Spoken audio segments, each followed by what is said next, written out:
ও মুসলমানের, এই কোরআনকে যদি প্রশ্ন করেন, কোরআন তুমি নাকি ঈশ্বরতে মুস্তাকিম দেখাবা, তোমার কাছে জানতে চাই তুমি তোমার পরিচয় দাও। কোরআন বলবে, ও নাটোরের গুনারি গ্রামের মুসলমানেরা, আমার পরিচয় পেতে চাও? আল্লাহ তাআলা পুঙ্খানুপুঙ্খ রূপে আমার পরিচয় কোরআনে ১৫০০ বছর আগে রাসূলুল্লাহর মাধ্যমে দিয়েছেন। সুবহানাল্লাহ।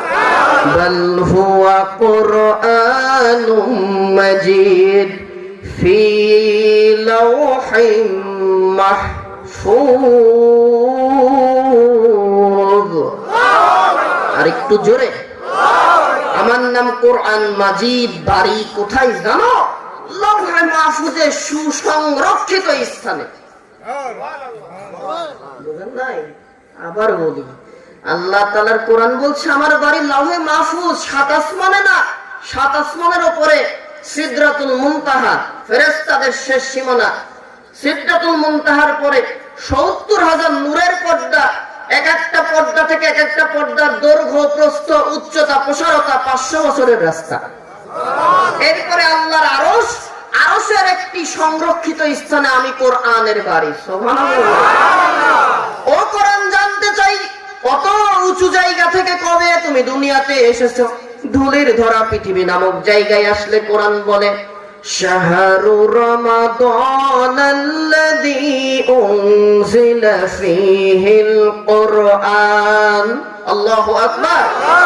এরপরে বলেন, কোন সময় এসেছো? রমজান তো ৩০টা দিন নিয়ে মাস। কোরআন, আল্লাহর কোরআন সেটাও বলে, ইন্না আনজালনাহু ফী লাইলাতিল কদর। আল্লাহু আকবার। লাইলাতুল কদর নামে মহিমান্বিত একটি রজনী, যেই রজনীতে আমি কোরআনকে মুহাম্মদুর রাসূলুল্লাহর উপরে একযোগে নাজিল করা হয়। সুবহানাল্লাহ। আল্লাহু আকবার।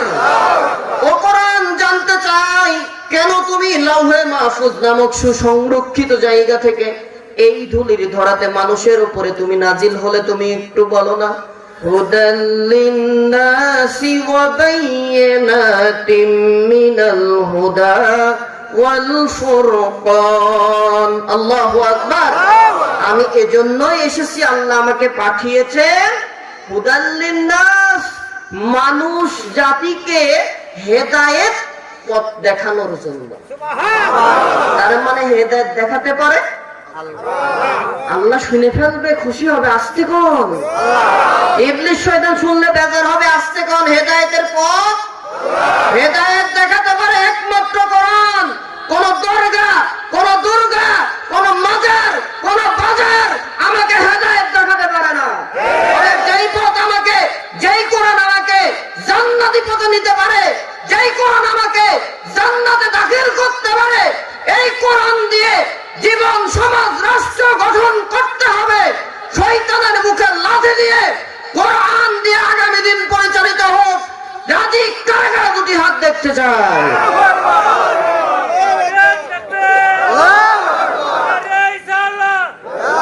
আল্লাহ তাআলা কবুল করুক, বলেন আমিন।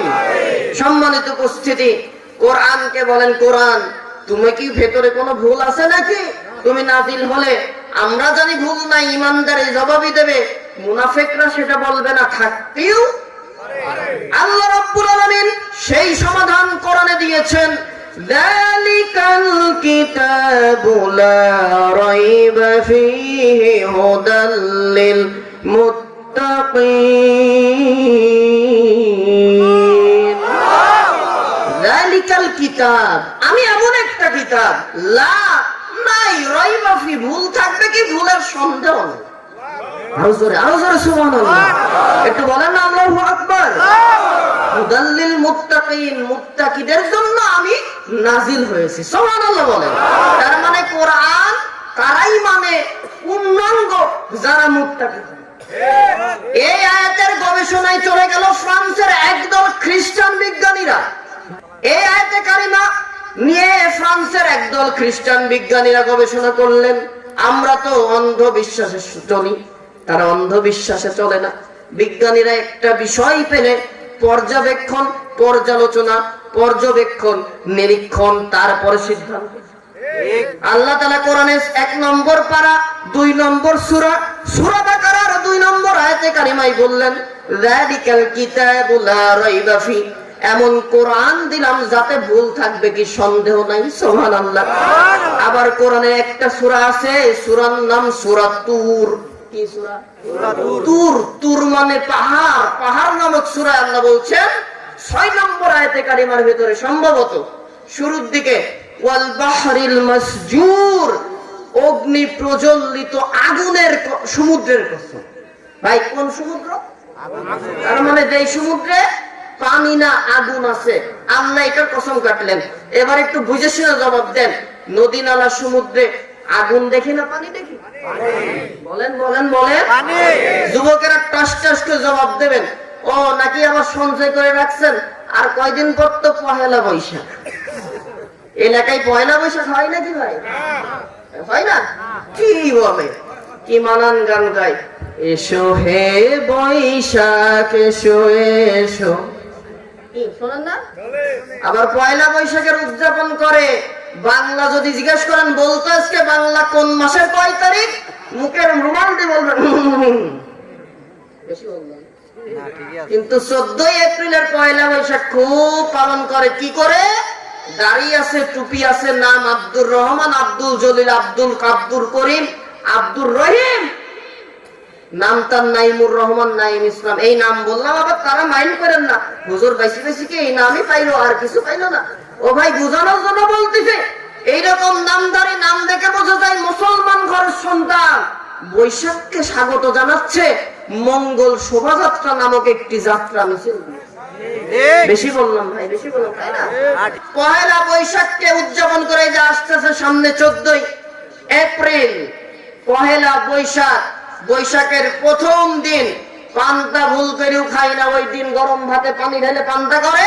1 পিস ইলিশ দাঁড়াই আছে ঢাকার রাজারবাগ তেজগাঁও, একেবারে লাইন দিয়ে হলুদ শাড়ি পরে রমণীরা পান্তাই খাতে যায় না কি দেখতে যায় আল্লাহু আলাম। তারা যায় বেহায়াপনাও চলে, এটাও চলে। মুসলমানের জন্য জায়েজ কাজ। ভাই একটু যারা বোঝেন বলেন, এটা কি সঠিক কাজ না? বাস সমাধান হয়ে গেছে। যদি হারাম হয় আপনারা করেন না, ভালো কথা, আপনার ছেলে মেয়ে নাতি ছেলে বলে দেন, নাতনিকে বলে দেন, পড়ালেখা করতে ঢাকায় গেছো, পড়ালেখা করে আসবা। তুমি যা করবা সংস্কৃতি এই কোরআনে আর ইসলামে সব দেওয়া আছে। এত চমৎকার সংস্কৃতি আছে, অন্যায় করা লাগবে। তার মানে পহেলা বৈশাখ নামক মঙ্গল মূর্তি দিয়ে শোভাযাত্রার সাথে আমরা কখনো থাকবো না। আমার যুবকদেরকেও থাকতে, যুবতীদের থাকতেও দেবো না। আমরা মুসলমান, আমাদের কোন বিবাহ অনুষ্ঠানে, কোন আনন্দের অনুষ্ঠানে, কোন বাদ্যযন্ত্র গান দিয়ে আমরা এই অনুষ্ঠানগুলো করব না। পারবো তো ইনশাআল্লাহ? সামাজিক ভাবে বয়কট করবেন ভাই, আল্লাহ তাআলা আসমান থেকে বরকত নাজিল করবে। সুবহানাল্লাহ বলেন। আসেন এবার come to the back point. এই কোরআনকে এবার প্রশ্ন করেন, কোরআন তুমি বললে যালিকাল কিতাব, এমন একটা কিতাব লা রাইবা ফি। ফ্রান্সের খ্রিস্টান বিজ্ঞানীরা গবেষণায় চলে গেল, মনে আছে ভাই? কথা ছিল সমুদ্র যেন কিসের? আগুনের। আমরা কি দেখি?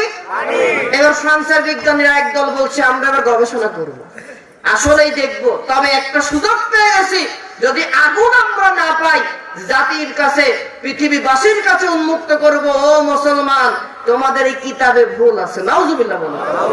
সম্মানিত নাটোরবাসী, আল্লাহ রাব্বুল আলামিন তার নবীর উপরে শ্রেষ্ঠ মুজিজা কোরআনুল কারীম, এমন একটি নির্ভুল কিতাব। কারণ আল্লাহ তাআলা তো এই কোরআনের যত ভাষা আছে সব আল্লাহ তাআলার ভাষা। সুবহানাল্লাহ বলেন।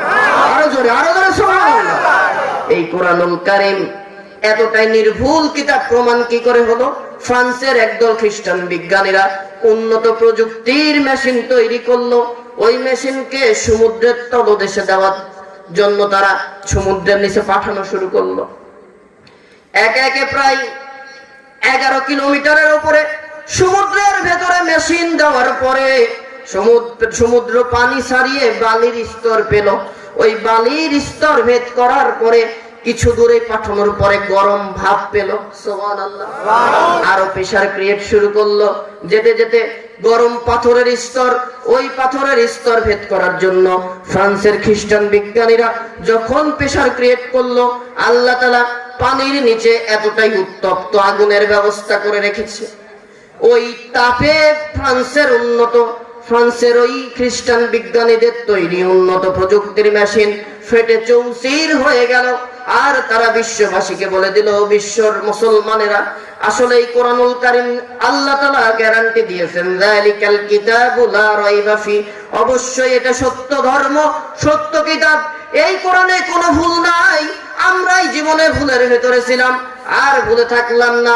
তোমাদের কোরআন সত্য, আমরাও মেনে নিলাম, আর আমাদের মিথ্যা মতবাদকে ছেড়ে দিয়ে ঈমান গ্রহণ করে পড়লেন। আমরাও পড়ি, আশহাদু আল্লা ইলাহা ইল্লাল্লাহু ওয়াহদাহু লা শারীকা লাহু ওয়া আশহাদু আন্না মুহাম্মাদান আবদুহু ওয়া রাসূলুহু। মুসলমান হয়ে গেলেন, সুবহানাল্লাহ বলেন। তাহলে এই কোরআন দিয়ে আমরা সব কথা বলবো ইনশাআল্লাহ।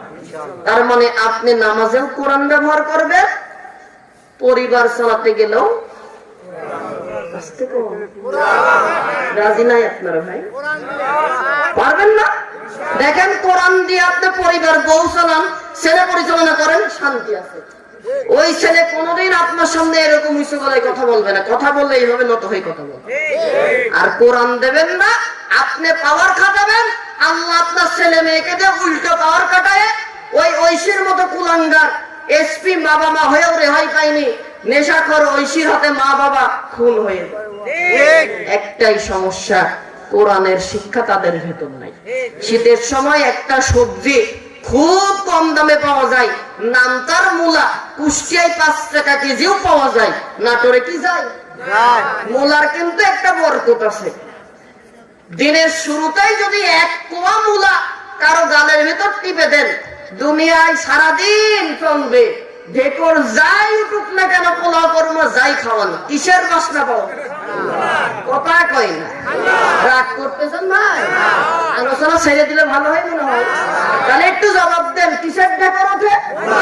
আপনার সন্তানকে ছোট অবস্থায় ভোরবেলায় তুলে মক্তবে পাঠান কোরআনের শিক্ষা নিতে। ও জজ হবে, ব্যারিস্টার হবে, এসপি হবে, এমপি হবে, মন্ত্রী হবে, রাষ্ট্রপতি হবে, যত আইন মানুষ না কেন কোনদিন দাঁড়িয়ে প্রসাব করবে না, কোনদিন বড়র সামনে মাথা উঁচু করে কথা বলবে না, মা বাবাকে কোনদিন বৃদ্ধাশ্রমে পাঠাবে না। কোরআন আপনাকে, আপনার সন্তানকে আপনাকে দিয়ে আপনার সন্তানকে সম্মান করতে শেখাবে। সুবহানাল্লাহ বলেন। তাহলে বাচ্চাদেরকে শিক্ষা প্রতিষ্ঠানে পাঠাবেন, আগে দেবেন। এটা কোথায় দেয় শিক্ষা? মক্তবে। আর মক্তবে দিতে গেলে ফজরে নিয়ে যান। অবশ্যই এটাও বিপদ। ছোট মানুষ দেখলে কিছু কিছু মানুষ আছে খালি খায়, বেশি বললাম নাকি? এটা উচিত না ভাই। একটা বাচ্চা গেছে, ওর কাজই দুষ্টুমি করা। বিজ্ঞান বলে সর্বোচ্চ 1 মিনিট আপনি তার মনোযোগ ধরে রাখতে পারবেন, এর বেশি পারবেন না। আপনি নামাজ পড়বেন, ও আপনার সামনে দিয়ে যাবে, আপনার নামাজের ক্ষতি হবে না। তাও সুবহানাল্লাহ বললেন। অথচ বড় মানুষ নামাজে যেই কাতারে দাঁড়াবেন ওই কাতার দিয়ে যাওয়া নিষেধ, ওই সামনে দিয়ে যেতে পারবেন না। কিন্তু ছোট মানুষ আপনার পিঠে উঠবে, ঘাড়ে উঠবে, নামাজের ক্ষতি হবে না। বলবেন হুজুর দলিল দেন। নবী মুহাম্মদুর রাসূলুল্লাহ সাল্লাল্লাহু, তিনি নামাজ আদায় করতে দাঁড়িয়েছেন, আল্লাহু আকবার, রুকুতে চলে গেছেন, দাঁড়িয়েছেন, সেজদায় চলে গেছে। আদরের নাতি হাসান হোসাইন রাদিয়াল্লাহু তাআলা আনহু, রুকুতে নবীজি তো নফল নামাজের রুকু সেজদা অনেক লং করতেন, সেজদায় পড়ে আছে মুহাম্মদুর রাসূলুল্লাহ। নাতি হাসান হোসেন মনে করছে নানা মনে হয় ঘোড়া সেজে বসে আছে, উনি থপ করে যে বসে আছে। নবীজি 3 বার তাসবিহ পড়লেন। সেজদার তাসবিহ কি জানো ভাই? সুবহানা রাব্বিয়াল আ'লা। বলেন সুবহানা রাব্বিয়াল আ'লা। 3 বার পড়েন। নাতিরা ওঠে না, 5 বার ওঠে না, 7 বার ওঠে না, 11 বার ওঠে না, 19 বার ওঠে না। নবী খালি তাসবিহ বাড়ায় যাচ্ছেন। যখন দেখলেন উঠলো না, নবী সেজদা থেকে হাতকে পিঠ মুড়া দিলেন। পিঠ মুড়া দিয়ে 2 নাতিকে ধরলেন, আল্লাহু আকবার বলে রুকু থেকে সিজদা থেকে সোজা হয়ে দাঁড়াবেন। সুবহানাল্লাহ। আর মানে নবী এখানে শিক্ষা দিল, তোমরাও তোমাদের নাতি ছেলে মেয়ে নামাজে দাঁড়ালে এরকম করবে। ধমক দিয়ে খেদাই দিও না, তাদেরকে আরো থাকতে দাও। ওরা দুষ্টুমি করবে, যখন বোঝা শিখবে ও তখন কাতারে আর বিভ্রাট সৃষ্টি করবে। কিন্তু মসজিদে নেওয়ার কারণে তোমার পরবর্তী জেনারেশন, তোমার খাটিয়া ধরার লোক তোমরা পাইয়ে যাবে। মিডল ইস্টের মুসলিম গবেষকরা বলছে যে আপনি নামাজে দাঁড়াবেন আর আপনার পেছনে যদি বাচ্চা কাচ্চার কিচির মিচির আওয়াজ না হয়, হট্টগোল যদি না শুনতে পারেন, বুঝবেন আপনার ভবিষ্যতে আপনার মরে গেলে লাশ দেখার কোনো যুবক পাবেন না।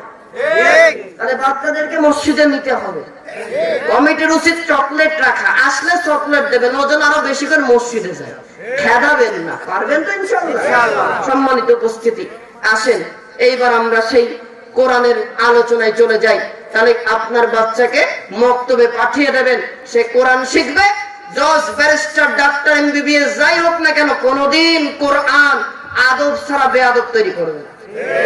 এই কোরআনুল কারীমের সূরা বাকারার 21 নম্বর আয়াতে কারিমার ভেতরে আল্লাহ তাআলা বলেন, ইয়া আইয়ুহান নাসু উবুদু রাব্বাকুমুল্লাযী খালাকাকুম ওয়াল্লাযীনা মিন ক্বাবলিকুম লাআল্লাকুম তাত্তাকুন। ইয়া আইয়ুহান নাস, হে মানব সম্প্রদায়। তার মানে এখানে মানুষের ভেতরে হিন্দুও আছে, খ্রিস্টানও আছে, মুসলমানও আছে, বৌদ্ধও আছে, তথা দুই পেয় প্রাণী, 3.5 হাত বডির রূপী মানুষ, পুরুষ মহিলা, হিজড়া, যত যাই আসুক মানুষ হিসাবে যারা বিবেচিত, আল্লাহ সকলকে ডাক দিয়েছেন ইয়া আইয়ুহান নাস, ইয়া আইয়ুহান নাস, হে মানব সম্প্রদায়। ইয়া আইয়ুহান নাসু উবুদু রাব্বাকুমুল্লাযী খালাকাকুম, তোমরা তোমাদের রবের ইবাদত করো। কোন রব? আল্লাহ। বুঝতে কোন না? আল্লাহ। আল্লাহ নাম বললে কি কষ্ট হয় ভাই? আল্লাহ নাম বলতে আপনারা কষ্ট পাচ্ছেন? আল্লাহ নাম ডাকলে কি হৃদয়ে প্রশান্তি লাগে না? সমাজের ভেতরে চলছেন, ভাই ভাই ঝগড়া বাঁধছে, আপনি মারামারি শুরু করলেন, দুইজন একেবারে কোলাকুলি করে মারামারি করে ফেলাই দিলেন, আপনার নিচে পেরে ফেলে আপনার শত্রু উপরে উঠে গেল, পাইলেন না, কান্না করলেন, একটা আওয়াজ লাস্টে দিলেন, আর কেউ করুক আর না করুক, আল্লাহই তোর বিচার করবে।